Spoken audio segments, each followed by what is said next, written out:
Fine natural body বিল্ডিংয়ের সবথেকে বড় প্ল্যাটফর্ম। এটা অর্গানাইজ করা হয়েছিল মহাজ্যোতি সদনে। অনেক দূর দূর থেকে অ্যাথলিট এসেছিল পার্টিসিপেট করতে।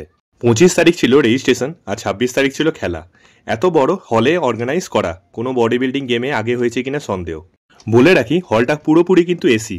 অনেকজন বলছে এন্ট্রি ফি অনেক হাই, তাই জন্য পার্টিসিপেট করতে পারছি না। কিন্তু বলে রাখি dope test plus lunch plus এত বড় প্ল্যাটফর্ম দেওয়া সত্যি ফাইন ন্যাচারাল পারে। মেডেল আর ট্রফিগুলো একবার দেখে নাও। টপ 5দেরকে medal plus trophy plus supplement আর সার্টিফিকেট সব কিছুই দেওয়া হচ্ছে। 250+ অ্যাথলিট এখানে পার্টিসিপেট করছে। এখানে দেখতেই পাচ্ছ অ্যাথলিটদেরকে ফ্রি ট্যানিং করে দেওয়া হচ্ছে। দুপুর 1টার পর কম্পিটিশন শুরু হয়ে গেল। শুরু হলো স্লিপার বিল দিয়ে।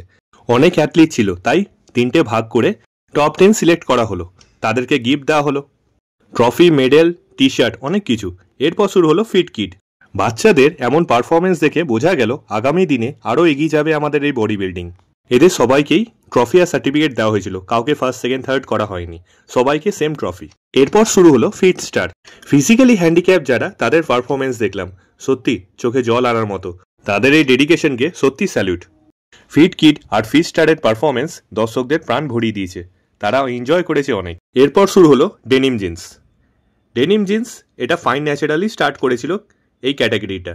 এখানেও সেম আমরা টপ 5কে প্রাইজ নিতে দেখলাম, ট্রফি, মেডেল, সার্টিফিকেট। এরপর শুরু হলো ওমেন্স আউটফিট। এই ক্যাটাগরির রেজাল্ট নিয়ে একটু অ্যাথলিটদের মনে মতবিরোধ থাকলেও জাজের ডিসিশন ফাইনাল। এখানে টপ 6কে প্রাইজ দেওয়া হয়েছিল। এরপর শুরু হলো স্পোর্টস মডেলে 4জন পার্টিসিপেট ছিল। এরা খুবই ভালো পারফরমেন্স দিয়েছে, সবাইকে ট্রফি আর মেডেল দেওয়া হয়েছিল।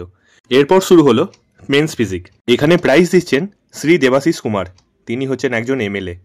এরপর শুরু হলো ক্লাসিক ফিজিক। প্রত্যেকটা ক্যাটাগরিতে আমরা নতুন মুখ দেখতে পেলাম।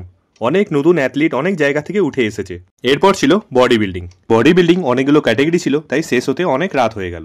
এবার হচ্ছে আপনাদের জন্য কোশ্চেন, ফাইন ন্যাচারাল কতটা সাকসেসফুল? প্রত্যেকটা ক্যাটাগরিতে জাজের ডিসিশন আপনাদেরকে সঠিক মনে হয়েছিল? অবশ্যই জানাবেন কমেন্ট বক্সে।